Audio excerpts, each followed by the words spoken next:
Welcome back. Welcome back. Welcome back. Welcome back, everybody, to the 2218's Attitude for Gratitude weekly live podcast. And you're hearing me 600 miles away from Eureka Springs, Arkansas. Tonight's going to be a show of shows. I am hitting this from a hotspot on my telephone in the middle of the mountains, and I don't know if it's going to be laggy, if it's going to sound good, or what the deal is. This is where some HP comes into play, and we just see how it goes. It's going to just be one of them shows. I have no power. I've got about 85% on my laptop. It says I have 2 hours and 15 minutes of battery life, but I also have 3 microphones, 3 headphones, a mixer, keyboard, mouse, blah, all hooked up. So you never know. I got my guests showing up. They're all coming from dinner. As now we've got Henry and his lovely wife showing up right now. Go ahead, belly up right here. Throw on the headphones, and I'll introduce you here shortly. Try not to fiddle with the microphones because it's right where it needs to be. Just try to get as close as you can to the mic when you talk. I'll introduce you here shortly. I just got a few little promotion things to deal with, or get to handle. So again, the podcast being brought to you from 2218's. This is 2218's podcast, but we did go mobile this week. Belly up, wherever you want, whatever's comfortable. I'll put this cig out. It's the one time I will have ever been smoking a cigarette while on the podcast, because usually we're indoors at a recovery center, and whatever the case, that's just rude. So, tomorrow, you guys, is the Big Bash. Do not miss it. It is 2218's Pat Cronin birthday bash, and no bike run. We were not able to do the bike run. September 10th, which is tomorrow. It's an amazing day honoring Pat Cronin. He is the founder of the longest continuously running Alano in the world. We're talking 80 plus years here, guys. Come on down. It's an all-day event starting tomorrow morning at 7:30 with pancake breakfast. We got speakers at 10 and 11 and noon, 1, 2:30. We got Vic cooking barbecue. We've got Pat C birthday cake. We got AA speakers. We got meetings in the parking lot. We got a DJ. It's going to be a blast. So come on down, support the club, make the club yours. As I talk about every week, come be of service. Make this club your club. You can come down there and volunteer. If you want to follow the links through, definitely do that. And if you're able to financially donate to 2218, this club could definitely use the financial help. But definitely come on down, be part of this club. It is a game changer. It is part of my story. It's part of the majority of the people you hear on the podcast story. It's a place that helps save lives. So make it your club. Last thing I'm going to talk about with the club is the vision statement. As always, I just want everyone to know that 2218 is it's a game changer. It's to be the premier Alano clubhouse serving the greater Twin Cities that offers support and strength to those who suffer from addiction and for their families. So again, make this your club. And like I tell everyone, if you're struggling, if you are hurting inside, if your head's playing tricks on you, do not stick alone. Do not stay by yourself. Get outside your head. Reach out. Use my platform for networking. You're worthy. You're loved. You don't need to be struggling. Just get outside yourself. get to a meeting, find some fellowship, make some good connections. Life can get tough, and you just got to get outside yourself and make some good connections. So remember, we can use this platform right here, messaging whatever you want to message, or looking for meetings, or trying to promote meetings. It's all up to you. Like I said, make this take advantage of your life, man. We only get one of them, so take advantage. Now, I'm a little flustered. Like I said, we're up in the hills here, middle Arkansas, northern Arkansas, and we've talked about this Arkansas trip I took last year because it was the only time I had missed the show. When I came back, I was ranting and raving about it, and about this guy Henry, whose wedding I was invited to, and I had just met him, and I was welcomed in like I'd known him forever. But this is like the gifts of the program type stuff, talking firsthand. We've had Mike on, another gentleman named Mike K, or is it C? I'm not Kruger. I try not to say last names, but he was on the Ride for Recovery. Well, that ended up being someone who gave his wife away, and they had met. This is all recovery stuff. It's all part of this new life that I really pump up. And Henry is a gentleman from Arkansas. Now, Henry is a gentleman who lives in Arkansas now, and I'm going to let him tell you a lot about himself. And I'm going to keep fumbling around, so I'm going to just kick it on over. Who are you? Hey, how are you? My name is Henry. Welcome, Henry. Yeah, thank you. Am I close enough? You're good. How do you sound in your headphones? I can't tell. You can't? Can you not hear? Oh, well, let me see here. See, like I said, we're shooting from the hip. Yeah, I don't know. Is this working? I mean, yeah, I can hear you. Oh, okay. Cool. You can sit down and throw the headphones on. You might have to pipe up, and he might ask you some hard questions. No, you know what? What I'll do is I'll try to turn your headphones up a little. Tell me, is this getting louder? Yeah, is that better. Good right there? Yeah, that's okay. Okay. Perfect. Now I can hear myself. Here we go. I just don't want these to fall. They're kind of janky. Yeah. The way I set them up. So, Henry, tell us about you. Who are you? What are you doing in Eureka Springs? How do you know us? What goes on in your day-to-day? Well, I moved here about 4 years ago. I had been traveling around the country for about 4 years, going to different places, spending 2 or 3 months, kind of a post-retirement run around the country on my own type thing. Rode my motorcycle to 44 states, did a bunch of national parks, hiked part of the Appalachian Trail, just, a retirement hiatus away from everything. And one of the places I ended up staying for a couple months was here in the northwestern Arkansas, and that was 4 years ago. I liked it so much that my 3 months turned into a semi-permanent. And then my girlfriend at the time, Debbie, she ended up coming up here, loving it. We ended up getting married last year. And how long had you guys known each other before you got married? Well, we met in 4th grade. Oh, that's right. I forgot about this. That's where it's so touch moving. We met in 4th grade. 4th grade. Yeah, I had a crush on her in 6th grade, but she didn't have anything to do with me. And then we didn't see each other for 48 years. Wow. And we ran across each other on Facebook and started talking regularly, and we built a relationship over 3 years on the telephone and by, dating, flying to different places, Florida, Colorado, California, and having dates. How was that for you? Do you remember the 3rd grade, 4th, the 6th, them way back in those days? I don't mean to say way back. Just, you did say you're retired, but the 60s. Yeah, that was a while ago. No, I do remember. He was the annoying little scrawny kid who bugged me in the public swimming pool. Yeah, that's true. Oh boy, hey, where was that? That was in Florida, or what? Ventura, California. California. Yeah. So then you guys both live your lives, work, and have your adventures, and then you guys reconnect. And then I know a lot of these questions I'm going to be asking you, but the audience, we connected in Colorado. Okay, Colorado. So what ended up getting you guys to Eureka Springs? I was deciding where to go after Colorado. I'd lived there for 8 months, and like I said, I've been living different places in the country: North Carolina, Maine, Florida, California, Colorado. I was looking for my next place to go. Just a traveling man. Yeah, just living off my bike, basically. Right. Everything I owned, I fit in my backpack. Wow. And so I came here because a friend of mine from Little Rock told me that I should at least come give it a chance. So I left Colorado. I went up to South Dakota for Sturgis. Okay. Spent 10 days up there, and then worked my way down here. And I took a rental. I wanted a 3-month rental just to stay here for fall, Okay. watch the colors, Yeah. and then move down to Florida for the winter. And the lady wouldn't take a 3 month, so I said I'll stay the winter.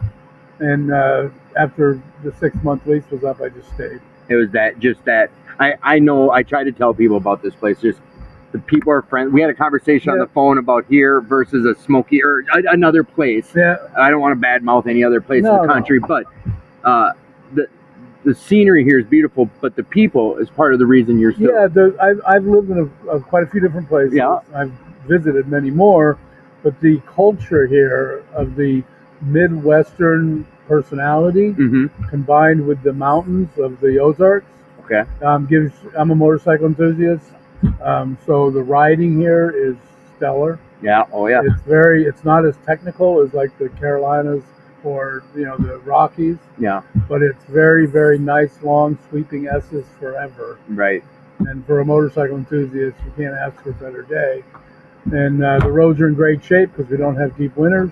Right. So you're not dealing with a lot of potholes and breaks and cracks. So it's just a nice mix. And the town we live in is an event-driven city. So every weekend there's something going on. What does that start like around? June or when? It's not year round. Yeah, there's a high point. It's Valentine's to Christmas. Valentine's through Christmas, and literally, I saw you put some up about like a VW Bug Week or VW Weekend. Yeah, there's the Jeep Week. We have Corvette Week. Yeah. We have Fat Tire Bicycle Off-Road Week. We have a couple diversity weeks. We've got Rocky Mountain or Smoky Mountain. Yeah, I'm sorry. Hillbilly Mountain Music Weeks. What is that? That's just like hill folk music or bluegrass or bluegrass. Yeah.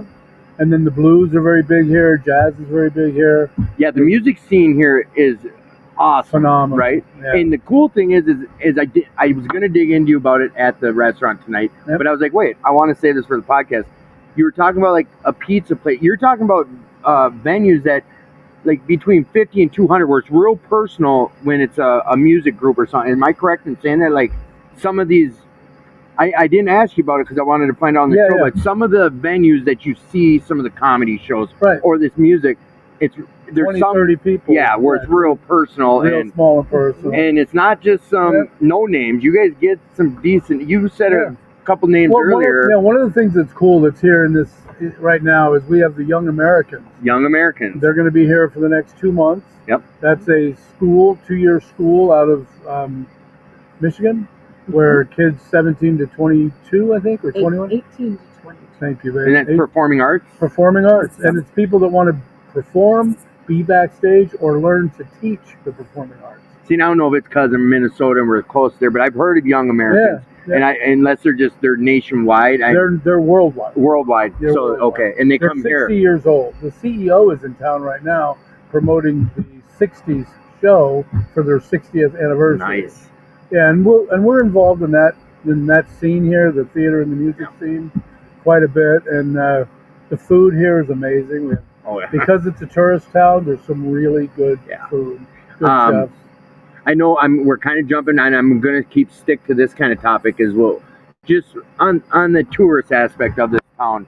I mean, it is a recovery show. We're going to talk some recovery. Yeah. And I believe everyone knows, usually anyone I have on the show, the reason we're even able to be here talking about how good life is today, it's because of our recovery. Well, yeah. And we'll circle back to that, but go ahead. Actually, let me say something about that, because the deepest part of my addiction was in Miami during the 80s and early 90s, which anybody that knows anything about Miami knows what was going on down there.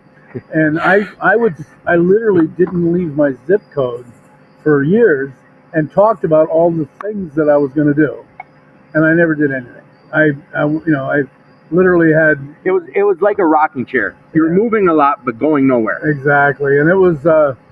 I just after I got clean, and even many years after I got clean, because it took me a while to break out of that pattern. I have now been. I've been to Europe. I've been all over the United States. I've been to Canada, Mexico, the Caribbean. And I'm actually out there doing all the things that for 20 years I talked about and never did. Because of recovery, because I'm clean, because I can show up and make a living, because I'm healthy. you know, and because I'm not dope sick, Right. you know, Yeah. I never used to be able to get very far from my dealer. Yeah, because a lot of people, we have a lot of people that aren't in recovery that listen, and to Okay. explain it Yeah. kind of, it's that vicious circle of, Yeah. I want to quit, but then I'm going to get sick, but I don't want to get sick, so I got, like, Yeah. you know, is that what you're talking Terrible, about? yeah. Yeah. And once that pattern was broken, and once I got, you know, some integrity in my life, and I got some where I was employable. You know? Yeah, exactly. You know, I mean, I've had a good run since then. I've lived a good life, so now I'm able to travel. I'm able to enjoy living somewhere comfortably and really get into the culture of the town I live in. I don't have to hide behind the way I used to live. Anybody asks me what I'm doing, I got nothing to hide. Right. I have lunch with the police here. I mean, who would have thought? Program of honesty. Yeah, right. I was going to pull out your card here because that's another thing we're going to talk about. So with recovery, are you part of recovery? I guess I've never. No, I'm a normie. A normie. I know that you support. You're always there. You were there tonight we were at an excellent meeting tonight. I leave it up to our guests if you want to talk about what fellowship. That's up to you. Yeah. But we were invited to attend a meeting tonight, and myself and 8 other people from Minnesota showed up there, and we listened to a speaker, and she was phenomenal. And what I think she said she got clean in 92 or 94, yeah. December 1. And you could just tell the way she was sharing just about she's very involved, all the way up to world, it sounds like, area, all levels. But this was something, you know, a group of guys, we hop on our bikes, come out here because of Henry. But what else do you do that helps you be able to travel around and know all these people? What other jobs? I have 2 ongoing jobs, if you will. One of them is I do cruise sales. Okay. For people that want to go out on the ocean or on the rivers and go cruising. Mm-hmm. And another business I have is Living the Dream Tours motorcycle. And actually, you know, a little plug if you don't mind. That's why I'm over here trying to be slick. Okay, I was pulling your card out. Tell us all about it. It's guidedmotorcycletours.com. All right. You know what? I'll put it up here. I'll get a link up here, and we'll get it in the messages too. Yeah. But these are things I have no problem with you promoting because you only are part of this because of your recovery. Right. So when I was traveling around the country on my bike for 2 years, literally living, my address was my license plate number. I was living out of backpacks. You know, I would stay in campgrounds off and on, and stay in hotels off and on, stay at friends' houses off and on. One of my buddies down in Florida sold a business of his and asked me to write my favorite tours down, my favorite rides, so that he could start a tour company. So I wrote them, gave them to him, and then he asked me if I'd lead them. Here, will you talk me through a whole business and then you do it? Yeah, pretty much. Yeah. So what we ended up doing, we didn't do as much of it as we'd like because COVID shut us down. Right. But on our website, you'll see 14 honest-to-goodness, wonderful tours in the United States, going to various national parks on some of the best roads in the country. Right. And I've done them all. Okay. Many of them numerous times. And the idea was for me to lead other people on those rides. Yeah. But since that fell apart in COVID, I started doing it locally here and taking people for day rides and overnight rides just in the Ozarks. And it's been enough. That's what I was going to ask next was, are you staying busy with just staying local? I'm doing the tours periodically. I'm staying busy in the cruise business. Okay. Like us. I know we're here and you're going to take us out on a couple of runs. They're going to head home. I'm sticking around and you and I will go on runs. Yep. But typically these are things that you get paid to do. Yeah. Yes. And I mean, is this one of those things where it's like living the dream because you enjoy riding? That's the name of the company. Living the Dream Tours. Yeah. But we changed the website for more depth, but the name of the company is Living the Dream Tours. Yeah. And it is living the dream. And that's what I was getting at. And this I also want to tie in somehow about recovery. When you're traveling the country, now you got what's your clean date? December 18th of 1995. 95. Congratulations. Thank you. That's awesome. So since 95, I know you said it took a little while to start like capitalizing on your recovery. Once you started moving around, traveling the country, how did recovery play a role in your life for you to be able to go to different towns and different states? Well, other than the fact that I had the means and the clarity to go out and enjoy it, I would go to meetings wherever I went. Right. Yeah. Now, my primary program is Narcotics Anonymous. Yep. I don't mind saying that. That's okay. And but when I'm out on the road, sometimes it's a CA meeting, sometimes it's an AA meeting. It's whatever 12-step whatever 12-step I can get to, and I make meetings. I've made meetings in an A-frame in the mountains of Mount Shasta, California. I've made meetings in the Bahamas. I've made meetings, in the backwoods of Maine. I've made, meetings in downtown, lots of places. So, being that I don't need your age, I'm just, what I'm getting at here is, you said you're retired. You got clean in '95. Yeah. You traveled the country. So the life before recovery versus the life now. Being able to go to all these different states and knowing you could basically pull up because there's going to be a meeting wherever you go. Yep. Now, if I'm not mistaken, when we were at a Tin Cup or some other meeting facility here last year, you told me something about you couldn't find a place, and it was someone in recovery here, and was that?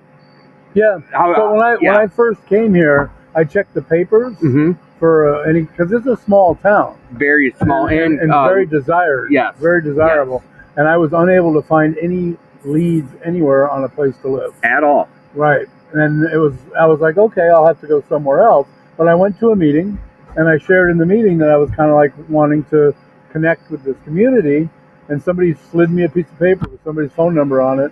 And a studio, just real low key. Just a studio cabin on the side of a mountain had become available. It was literally one large room with a small, kind of connected bedroom that barely fit a full-size bed, but it was cheap. And I was going to stay there just for 3 months, but I had to sign for 6. That was this spot. I stayed there for 2 years, and the only reason I got a bigger place was because my bride was moving here. So then are you guys in Eureka Springs? Yeah, we're right in town. Okay. We're on what's called the historic loop. Yeah, I never last year you invited me over for lunch, and we ended up going out or something. I never got to come over. So go ahead. We went to Amigos. Yes, that's right. I was bragging about it without knowing the name of the Mexican restaurant, but it was excellent. I know my girlfriend, she's coming down. We talked about this. She's coming out Thursday, and we'll all link up, have some breakfast or lunch, dinner, whatever. So did you live in Eureka Springs prior to you two getting married? No. So you came here because, had you been here before? No, I came to visit Henry when he was here. He got here in August. I came and visited in October, and I fell in love. I said, if we have to stay somewhere, this is You it. fell in love with Eureka Springs. I fell in love with Eureka Springs. I had fallen in love with Henry before that. Okay, because the way I said it kind of was. I get it. No, and that's awesome. Like I said, I'm gonna kind of give a little story of your guys' wedding, but I want you guys to share about that experience because, like I say, that's a gift of recovery in my mind. Mike and the guys that I come out here with. This is just some. This is some history for whomever. This is the second year in a row I've came. Paul and those guys, I think, 6 years now, maybe 5 years in a row they've come out here? Some of them 6. I met them 4 ago. Okay, so then they made a connection 4 years ago. Well, Mike, who I was talking about, him and Randy, everyone that I'm talking about has been on the show at the Ride for Recovery when they came on for 5 or 10 minutes at a time. But tell me about that connection with Mike and how he played a role in the wedding and about the wedding, if you guys don't mind. Not at all. So I met those guys, again, at a meeting. They were here on bikes. I told them, that I knew some places to ride, and they followed me around the countryside here. We made a good connection, just as individuals together. They came the next year. We made even more of a connection. So at that time, they met Debbie, and Debbie really got a really strong connection with this guy, Mike. Mm-hmm. With all of them, but particularly with Mike. You and Mike K really connected. Yeah, go ahead. No, just interrupt. Just pop out. Yeah. Well, my connection with Mike was he was talking to somebody, and I can't remember, at dinner one night. And this gentleman had a new girlfriend, and he said, "You can't drive crazy anymore with your girlfriend on the back of your bike. You now have precious cargo on the back of your bike." Yes. So I knew right away that's the guy I was going to ride on the back of his bike, and he was going to take me to meet Henry and walk me down the aisle. And he did. Because I knew I could trust him then. And that was the first. All right, so you'd met him, and the way his story goes, it was something you guys hung out 1, 2, maybe 3 times. Yeah, about that. Yeah. And then I wish he was here. Were they still fellowshipping and hanging out? Yeah, they're just. Because I love when he tells this story. And I don't mean to steal his thunder, but I need to tell it on his behalf. Is he'll let anyone know, and this is a recovery thing. Is he said, I met with Henry and his soon-to-be bride. And we were hanging out, we connected, and I get home and I get a call, and it's Henry. And Henry says, "Could you do me a favor?" And Mike says, "Yeah, anything. Of course I will. What is it? Would you give my wife away at my wedding?" And Mike will tell you, he broke down. Like it was emotional, and I love hearing him tell this story. And Randy, they're just really great guys. They're a big part of my recovery too. And then I came out here with them, and this is the part where I get to share about my experiences. I had never met Henry. I had never met you, and I was sitting in the third row of their wedding, and it was we called it a shotgun wedding because it wasn't. We had a guy with a shotgun. Yeah, there's a guy with a shotgun, and Mike drove her up, and then he went to drop her off, but then they had a little trick they were playing on Henry's. He pulled back off like he was kidnapping the bride. And they made a circle and came back, and it was a beautiful wedding at the Harley in the back by the a pavilion or under a gazebo. In the Harley Davidson parking lot. It was beautiful. Which is very wooded. Yeah, you would never know really. Pretty, yeah. But you mentioned the crowd that was there. We describe it as a bohemian outlaw biker shotgun wedding because there were actually 1%ers there. Yeah. There was a guy with a shotgun that stood behind us to make it kind of fun and corny. Yeah. And Debbie was dressed in a bohemian dress with cowboy boots. And we just thoroughly pulled off the theme. Anyway, go ahead, Deb. And then didn't our officiator, wasn't he a part of that? Yeah, but there were some really cool people there. There was some really good stuff going on. You had the cutest little was it ring bearer or this little cutie? No, that was the flower girl. The ring bearer was 6 feet. Oh, the big guy. That's right. It was just he's my sponsee, and he just texted me. He's at his mama's house. He was going to tell me a funny story, and I texted him back and said, "I'm on a podcast from Minnesota." No, and these are, like I said, these are to me what I like to share about the gifts of recovery, things like this, and I get to share from my point of view to the audience. And like I come down here, Henry's bringing me on trips. He's bringing me. These are things that he does to make a living. Now, it's a recovery thing, and he's come on, Tim, let's go. Come on, boys, let's go. And there's 10, 15 of us. We were here last year, I think, supporting some cause or what. That's what we do in recovery and riding. It's part of this. So, how are you today involved with recovery? You did mention, you stole a little thunder. My last question for you guys was, you were talking about a sponsee, but what do you do to keep yourself relevant with your own recovery today? I'm very involved in my local Narcotics Anonymous meeting. And also, before I let you finish, share about how at one place to the next you moved things and got things started. Like, well, when I whatever you're comfortable with. When I first got here to Eureka Springs, I had grown up in Narcotics Anonymous in Florida, where there are thousands of meetings. Yep. There are tens of meetings a day within miles of each other, and they're very, very specific to programs. And that's the way I grew up. There wasn't a lot of blending of the different languages of the different programs. Right. That's the way I know there is in recovery, but there wasn't where I grew up in old. No, and I get it. Some calls say, any Nazis, but you know what? What always gets me, and you're going to get a laugh because you know where I'm going, or what the answer, what I'm talking about. When someone reads a clarity statement, but introduces himself as alcoholic addict. I love that. It's someone talked to me about a long time, whatever. But so I got here. There was one Narcotics Anonymous meeting a week on Fridays. There were 4 people, and they were reading out of the big book. Yeah, So, ouch. yeah. Ouch. So I asked him if I could be the secretary of their group and introduce some new bylaws that they could vote on. Yeah. And then I got them involved in the local area. And it was funny because when I called the area and told them that I wanted to introduce Narcotics Anonymous Eureka Springs into the area, they said we can't have that meeting as part of our area because of the those reputation of the blending. Well, and So, now side question about that. You were there. Like, this wasn't an intentional disrespect. No. It was a pure No, this not being educated on it, correct? This is people who were doing their best to make sure there was a Narcotics Anonymous meeting in Eureka Springs at least once a week. And their education in the program was Al-Anon, AA, Right. and a little bit of NA. So it was a group of people doing their best to try Doing their not to best, pick up. Absolutely. Right. Yeah. And we don't begrudge that. Yeah. We don't. And, you know, now we have 5 meetings a week. We're very program specific. I mean, we're welcome to We're anybody that needs a talking about meeting. within a 3 to 5 year time? Under 4 years. Under 4 years. Yeah. 5 meetings. Yeah. Yeah, and we had 37 people at the meeting tonight instead of 4. Yeah.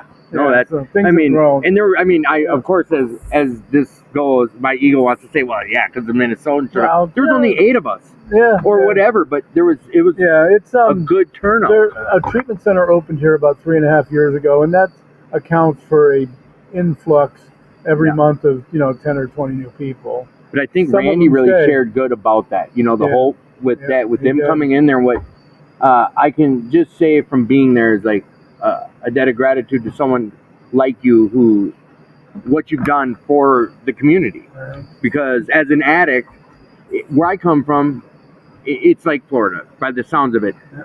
I can, after COVID, everyone slowed down, but we come from a place where I can choose from 3 to 5 AA meetings a day, 3 to 5 NA meetings a day, 7 days a week. Right. If I were to be out here as an addict, I don't know what I would have done. So for you guys to bring meetings here like that and get this pumped up the way you did, that's huge. Yeah. Yeah, no, hop on. Go ahead. Just throw the mic, just throw the headphones on and don't touch the mic. Just get close to it. It's really kind of set up janky. And I'm gonna have, sorry audience, I'm gonna have Mike regurgitate a story that I tried to tell. But serious, real quick, let me finish thanking you on behalf of any addict who comes to Eureka Springs. Is because of what you've done. Oh, yeah, no, try not to. Yeah, it'll come out. So just lean towards it. Sorry, okay. bud. And to be an addict and not have a meeting to go to is scary, because the ultimate thing is that people die. Without a meeting, people will die. That's a sad fact. Yeah. And just again, kind of kissing some butt here, but thank you. Oh, Thank you for what you've done. Yeah. You took something that I don't want to say was broken, but you took something that was struggling, needing help, and sometimes a blurred message could kill Yeah, as it well. wasn't just me. There's a lot of people here that had a lot to do with that. I'm going to toot your horn tonight. Yeah, so. I hear you. All right. But thank you. And now, could you introduce yourself, sir? I want you two to do this. Good evening. I'm Mike Kay. I'm a grateful recovering addict, and I have another addiction of alcoholism. That I like how that's worded. So before you got here, I was trying to tell the audience your connection with them and the whole wedding and all that. Could you please retell that story? Just how you met them, how long you had known, and then the phone call for that, if you don't mind. No, I don't mind at all. It's something I'm very blessed and proud to be a part of. I've been coming down here to Eureka Springs with a couple other friends that'll be showing up here shortly, and I met these lovely people a little over 2 years ago, and the second time that I met them, second time I was down here, we sat down for dinner the night before we were getting ready to leave to head back to Minnesota. And I was sitting next to these people that you were just talking to. My buddy Henry there, and his beautiful, lovely. I should put your name on here. Are you okay with me putting your name on here? How do you want me to spell it? Just Debbie. Okay, perfect. Sorry, go ahead. And I was sitting next to Debbie and Henry, and we were talking through dinner and enjoying our meal and each other's company. And later when we were done, we were out in the parking lot talking a little bit, and then we gave our goodbyes and our hugs and said see you next year, most likely. And we went home the next morning, and a couple of days later, I get a phone call from Henry, and he says, "Mike, I'd like to ask a favor of you." And I said, "Absolutely, Henry, whatever you need. What's up?" He says, "Well, the other night when we were having dinner, Deb and I got such a excuse me. Deb and I got such a good vibe from you. I'd like to ask if you would be our best man." And I said, "What? Are you serious?" And he said, "I sure am. Deb got a good vibe from you, and so did I." And this was kind of emotional for you too, huh? It really is. It brings joy to my heart and a tear to my eye. Right. And it blew my mind that somebody that I had just met for the second time asked me to take that honor and bring his wife into the red carpet, and I couldn't do anything but agree. I mean, I was blessed and blown away, and a little story that goes along with that. The day of their wedding, I was to meet Deb up the block, about a block away from where they were getting married. And her friend brought her up in her wedding dress, and we were only a block away, so I wore my cowboy hat. It was kind of a Western theme type of wedding. And Deb jumps on the bike, and we drive up a block or so and pull into the parking lot. I'm supposed to drive around this little island where there's a gazebo, thank you, where there's a gazebo, and they got the benches laid out in the parking lot, set up in the parking lot, and the red carpet rolled out to the benches, and I'm supposed to bring Deb up, stop at the edge of the red carpet, park the bike, help her off the bike, and walk her down the aisle. Well, we get about 50, 60 feet from the red carpet, and Deb goes, "Just keep on going." So I drove up real slow to the red carpet, and we just drove right past. And the look on Henry's eyes, his both hands were up in the air, and he was like, "What? Where are you going?" So we drove around, we came back. I told Deb that I said, "We should have just left that parking lot for about a half hour." So it's been, I'll tell you, it's been a true honor and a blessing to meet these people and be a part of their life, and them accepting me to be a part of theirs. Years ago, that wouldn't have ever happened. Nobody would have asked me to take part and have that big of a part in their wedding or any other occasion. Well, what's the difference from then to now? Well, why? Well, then I may have agreed to being a part of their occasion, but I probably wouldn't have showed up on time. And if you did? If I did, they would have said, "Oh my God, what did we do?"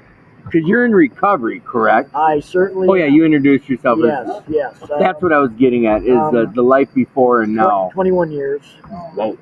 So, yeah, and like I said, without recovery, without this program and the 12 steps and everybody that I hang out with, ride with, associate with, they're all sober and clean. It's our way of life. Right. To me, there's no other way to live now. You and Paul are coming all on. the joy and happiness and all the offerings that come with this program are just way beyond comprehension. Back in the day, I never thought that I could even go up to the store to get a pack of cigarettes without packing a 6-pack of beer and a couple of lines of meth, and the store's only 6 blocks away. Right.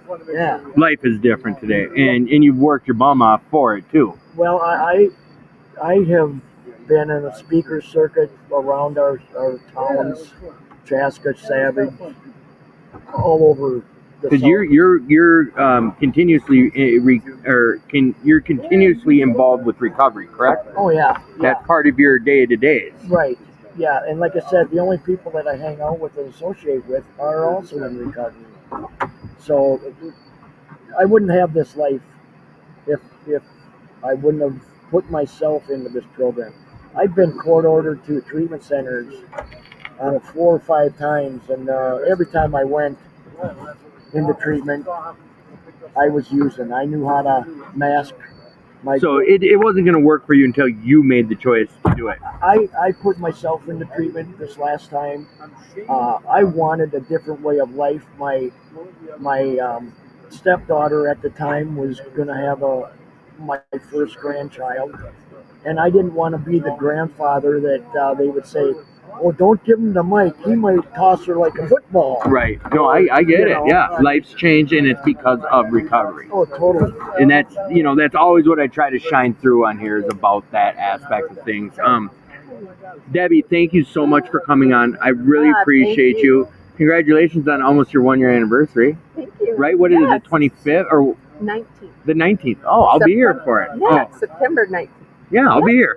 I'll be here for it. All right. That is awesome. Thank you so much Thank for you. sharing about your life and your upcomings and what have you. Brian's about to hop on the Yay, mic here. So, All right. and then you can stay on for a sec because I got questions for the two of you that combined. I just want to say something to the newcomers out there. Give it a chance. Give it a fair chance. I won't beat you up hard. It's not easy, but it's worth it. In the long run, every step you take and every step you make is worth the effort. Don't give up on yourself before the miracle happens, Yeah, type of deal. Yeah, don't stop till miracles happen, and they just keep happening. Keep happening, man. So someone just sat down with you. Are you okay? I just bombarded. If you don't want to be on, if you don't want to be on, I understand. It's okay. Are you okay being on? We're going to talk a little recovery. Yeah, What an asshole move on my behalf. I'm a recovering addict and alcoholic, so you said maybe I don't know. Yeah, you have something to share. I got a lot of experience in addiction and recovery. What's your name? I'm Brian. Hey, Brian. Welcome on. We're just basically, like I said, it's the same as like dinner, just BSing, and I try to reel it in to be about recovery, but to me, every aspect that goes on while we're out of town is because of recovery. I wouldn't be here. I don't think you'd be here. I haven't got to know you enough to be able to say I that. wouldn't be able to afford to get out of town. You just shared that. He's like, I wouldn't have a motorcycle to ride to get here. right. So And we're not on some wrap bikes that are held together with paper clips and duct tape. We all basically have, Mine pretty much is. hogwash. yeah, right. But you know what? Just a side story about something that happened today. We're trying to make our destination end up with a bike problem, and I put my arms behind him. You know, hey, I'm real sorry, Brian. He's like, about what? Yeah, Something like that, like that type of response, and I correlate that to stuff of recovery. How are you able to handle and make it through a situation of being 500 miles away from home, getting a hole in your tire, and take it the way you did without losing your shit? Well, you know what? There was a lot of experience where everything that goes wrong, man, this is a serious problem. Why does this always go bad? Yeah, that cloud over your head, you know.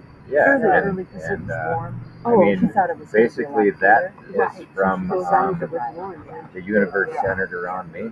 Right. Yeah. So everything should just go the way I think it should go, right? Always. So that was one of the big things I actually learned in recovery was first of all that the universe doesn't center around me, and then get to the point where I mean everything I do is just a thing. I saw it when I drove. I can choose to be super upset or mad or angry or any number of given emotions in a negative way about anything, or the opposite. So is this a good statement? And I always am a big advocate of this statement. And I have to work on it personally, but you're the controller of your own happiness, of your own emotions. I mean, and I understand there's mental health out there, but I mean, you kind of laid it out pretty well with what you just said. Is how do you want to show up when life starts showing up? It's up to you how you decide to show up during those times, correct? And I decided to look at it as everything's just another thing. I mean, you know, we go to work and I work with these guys and they're like, man, I can't wait till this project's over, construction work, right? And I'm like, why? So are you excited to get to the next one that's going to be pretty much the same as this? I mean, it's a good way of looking at it. And I mean, so I don't have to get worked up. I mean, the good days are good and the bad days are good if I make them good. I can choose to have a negative attitude or a positive attitude, and I think so much is better. I had to talk to Vance after the meeting tonight when he introduced himself as a hopeless addict, and I said, you know what? That's how you pull. Is that who you kind of pulled or went to talk to? I said I came all the way from Minnesota just to talk to you because as soon as he said that, I was like, you know, that negative self-talk gets me somewhere subconsciously. I don't even know it. I'm just used to it because it's a bad habit. Right. So if I call myself a hopeless addict, what am I going to end up being? A hopeless addict. Well, hopeless, you know. I prefer dopeless hope fiend. You know. Dopeless hope fiend. Hang on one moment. Henry, please say goodbye to everyone. I'm sorry about that. Hey, everybody. Thanks for letting me come on board. I look forward to hearing more from what these guys are doing. I'm going to go get some rest so I can take them on a killer ride tomorrow. We might hear from Henry next Friday anyways. Right. Thank you guys. Thank you, and Debbie. Thank you both.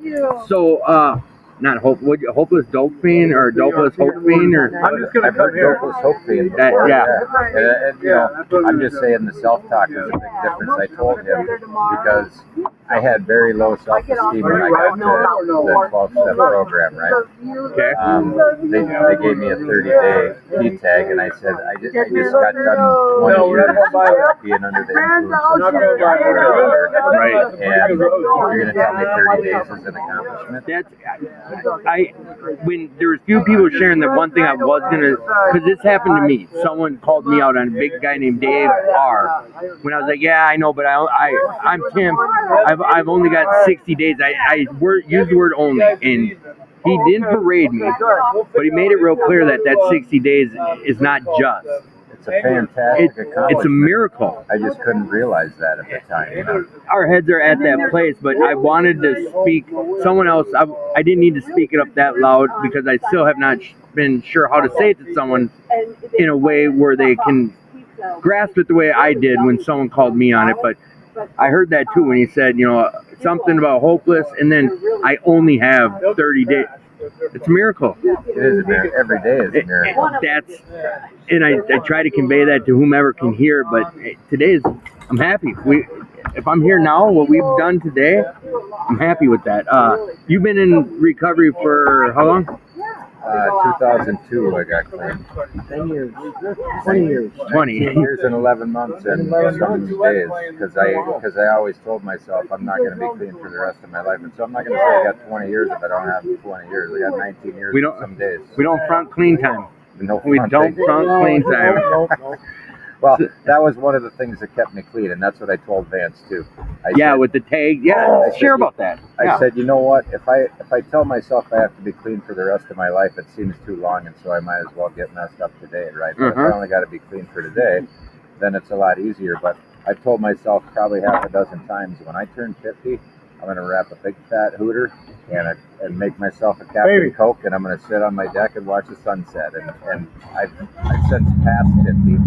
When I said that to myself, I really felt a lot better because I can choose that if I want. But as I stayed in the program and have grown in the program, I just saw all the benefits and how much more my life had improved, you know, prior to the previous 20 years I spent. So that wasn't a reservation you were having. That was just kind of something to kind of get you through, or saying something like that about, you know, when I turn 50, I'm going to have a Captain Coke and a joint or whatever. The thing was, it made me feel better at the time because I wasn't restricted to having to stay clean for the rest of my life. Yes. And if I'm not restricted to that, I had 4 DUIs. I spent time in jail, and when I was in jail, I said, "Man, I got to change my life. I got to quit this, you know." But when I get out, the day I get out, man, that's going to be a party, and then I'm going to start changing it after that. Oh yeah, every time I got released, I had a case of beer, a bottle of Jose, a bag of weed, and some meth waiting for me. Yeah. To make sure that I had a good time when I got out. Make up for lost time. But go ahead. So Brian, earlier you were sharing. I walked away when you guys started talking about like not just higher power stuff, but there's the Hindu talk, and then I think it went to higher. I walked away, but this morning we were out there solving the world's problems. What, now you want to talk about it? No, absolutely not. I want to talk about politics. No, I'm joking. No. So, but this morning we were sharing about some life experiences. A couple guys early in the morning BSing around whatever.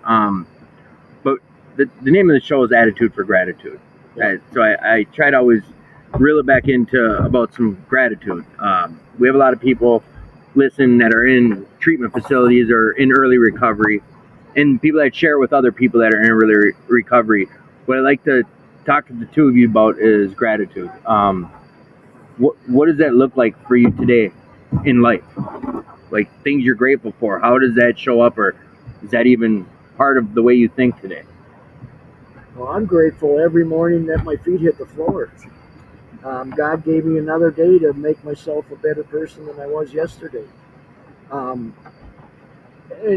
Like Randy was saying to that guy that had the short amount of clean time at the meeting, that It kind of teared me up when he was doing it. I think he was talking to the whole most of the newcomers. Yeah, right. Okay. Yeah, he was, and how you see things so much differently when you have a clear mind and you're working a program and you're working your steps. What a different world we live in today. Right. Today. Yeah. Just for today. And I think you both kind of just shared about that when we were bringing up a guy who was saying, "Oh, only 30 days." If we can get our minds around just today. That's all we have. We can only do 24 hours at a time. World record, huh, Paul? Yep. 24 hours. Yep. Still the world record. Whoever got up earliest this morning has the right. most clean time. That's right. I think Brian hit it really well in the head, because when I had this epiphany a couple years in or something, it was when my mind stopped wandering off to the future of how long I gotta stay clean, or this future shit, or even my past.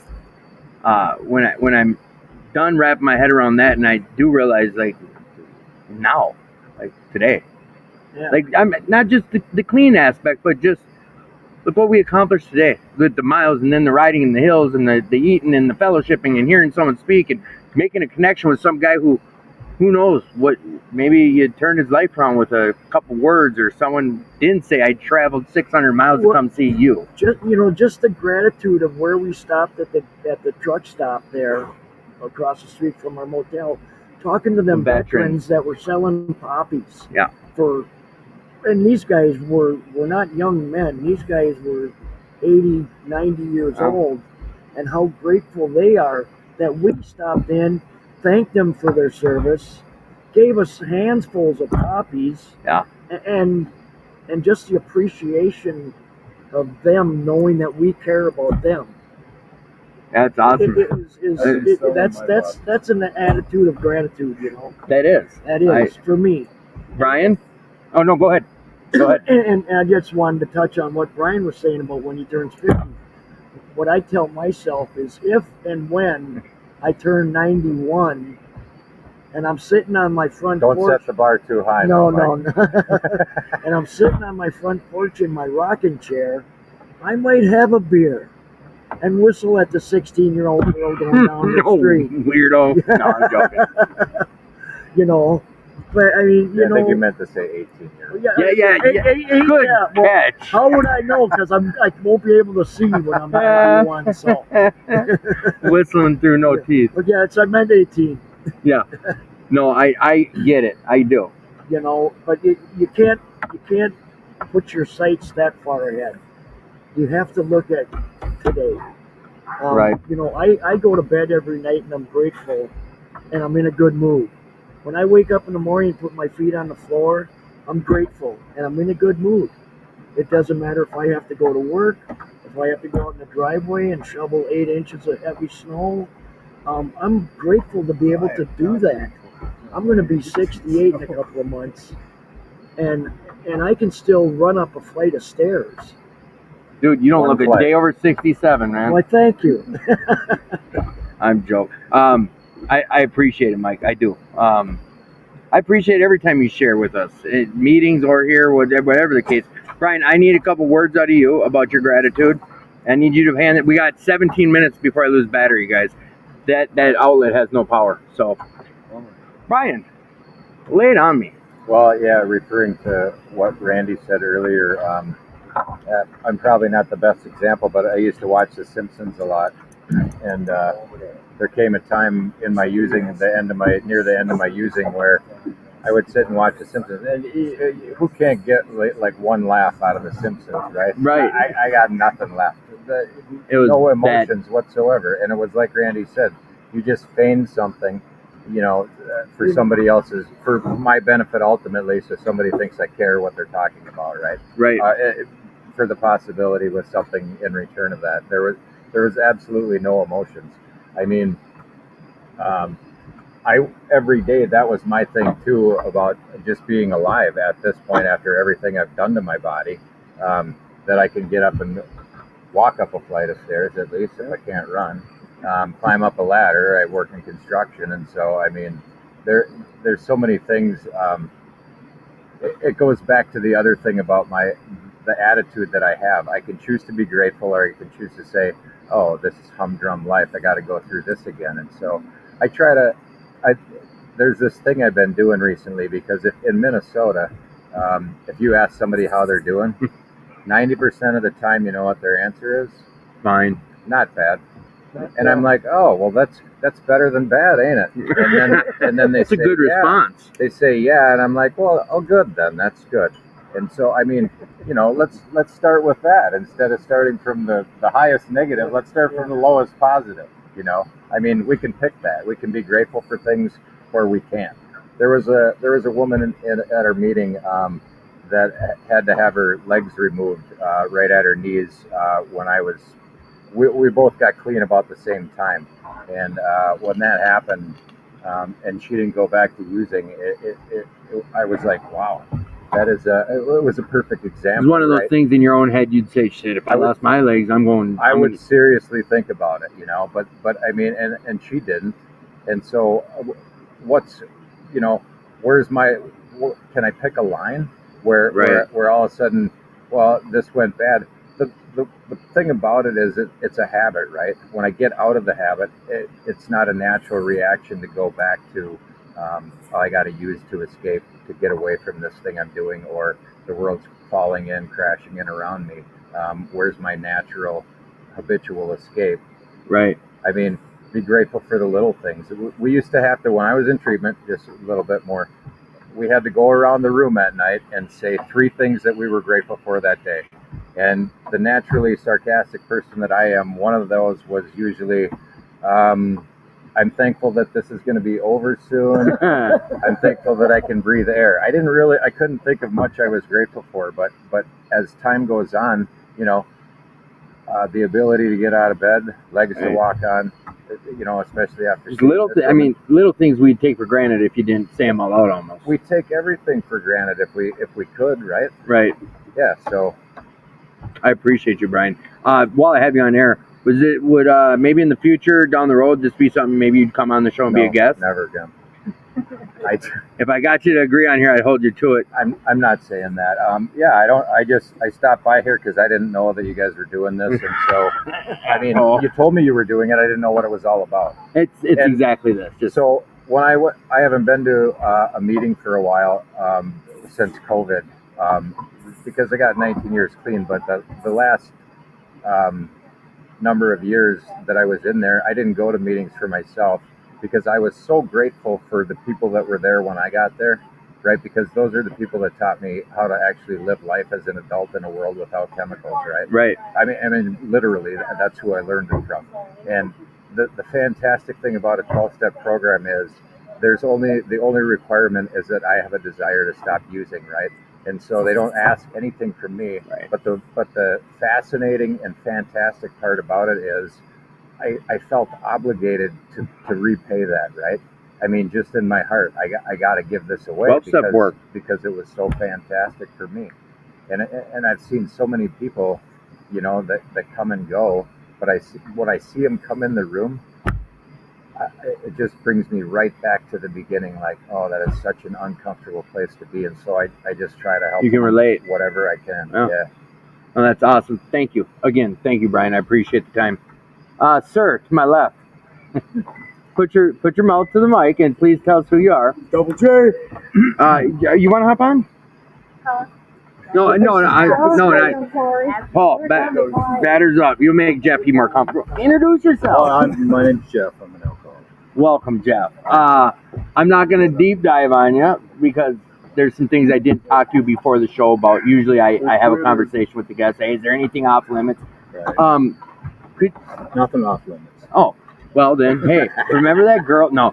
So, Jeff, could you share with us we only have so much time, so just kind of a quick synopsis of what your life's been like for the last month and where it's come to today. You don't have to get dirty and just, you know what I'm saying? Struggles to good to kind of an eye opener. I've had some struggles, but I've had some. I'm having some amazing victories as of late, and a lot of it has been changing my perspective on things. I mean, you guys are talking about gratitude. Gratitude for me has changed a lot. I years ago I was grateful for the things I had, and obviously for my family and stuff, but I have really, as of late, become much more grateful about the things that I've taken for granted for a long time.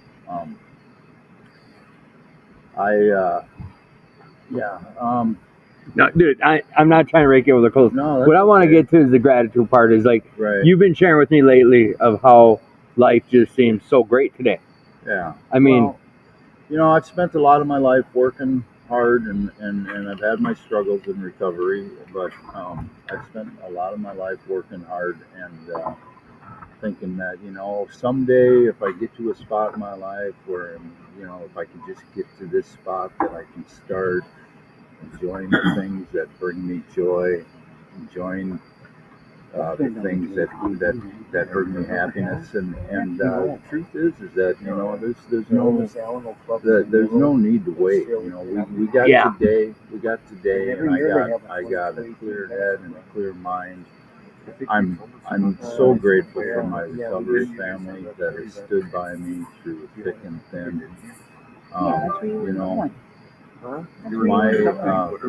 My gratitude is expanding.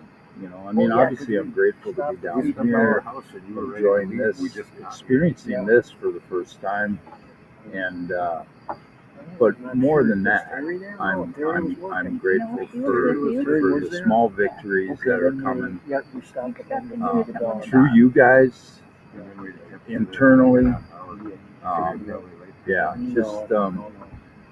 It's funny, I have a friend in the program, and we exchange gratitude lists in the morning. And we this is a guy that I'm not super close to, but we started doing this, and he sends it to me every morning, and you know what? It motivates me to think about it, and it's like, I'm telling you, it's good to get creative with your gratitude list. And right away in the morning. It's like, I got shoelaces. I got clean silverware. That was when to use with. I mean, really breaking it down to the simple things, because that's honestly the most important thing. Well, Brian just shared about that. The little stuff it's easy to take stuff for granted. It just is. I always think back to when my window didn't work in one of my cars in the middle of summer. I had no AC. In the winter, I just didn't think about it until all of a sudden I couldn't roll it down. I was like, dude, for how long have I been driving a car just taking it for granted that switch I would hit would work? It's things like just, it's easy to let it just slide by you. So now you're down in Eureka Springs. Yeah, beautiful, absolutely gorgeous. Yeah. I mean, I've been smiling. I was just gonna say smiling ever since I crossed the Arkansas border. I told Paul, look at dude, you can't wipe the smile off Jeff's face. I'm grateful that you guys brought me down. I know certain people around you just can't just love to see that too. I know. Yeah, smiling. Yeah, smiling. And not dwelling on yesterday. You know, not dwelling on what happened because it doesn't really matter, does it? No. I got today, and like I said, good friends, good family, and just making good memories with people I love. All right. Sir, with your head down. Right on. To the mic, please. To the mic. We got Will Work and Recovery in the house. Who are you? My name is Paul, milk alcohol addict. Welcome back, Paul. And this I know, and that I'm grateful for. Jesus. Just shooting from the hip tonight. Paul. Yes, sir. What's Arkansas to you? What is this trip? Why do you even come? Well, I love Arkansas. Arkansas is really nice. I love Henry. He's a good guy. I'd like to just share what I'm really grateful for. I'm grateful that Jeff got to come down with us. Double J to the double A come down, and he was on the fence. And like you said, man, just watching his smile, that's what I'm grateful for. Because I remember walking around without a smile, you know. And it's just nice to see him enjoying himself and taking a vacation, swimming today. It was really cool. I'm telling you, that's what I'm grateful for, to see somebody, you know, experience this stuff and internalize it and begin to live it. Because and the other side of the fence is not green. Today. There you go. You got a fan club out there. So I'm running out of battery. We got about 4 minutes left. Typically, I'm sorry, audience. I know we go to 11, but we're out here in the middle of the hills with no power. Again, Pat Cronin, or not Pat, yeah, it's the birthday bash coming up tomorrow.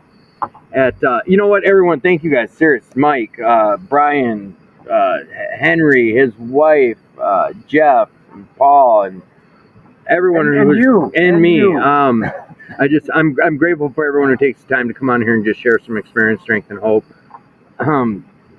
Remember, if you're struggling, please reach out. You don't have to be alone. You're worthy. You're worth it. You're loved.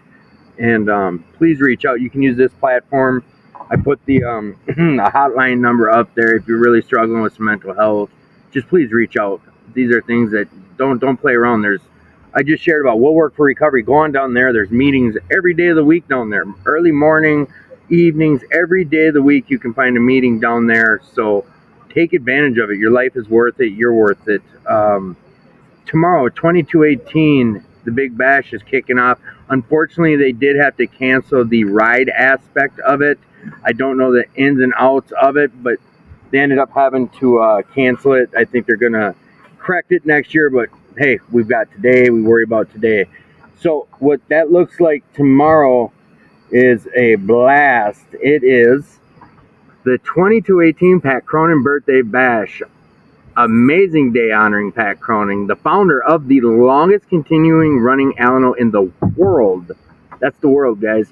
From 7:30, we start with pancake breakfast. We got speakers all the way through till like, I don't know, noonish, and then we got jitters is going on at noon. Then there's some cigar curl, some cigar meeting. We got women in sobriety. We got successful recovery. We got tons of stuff all day long going on.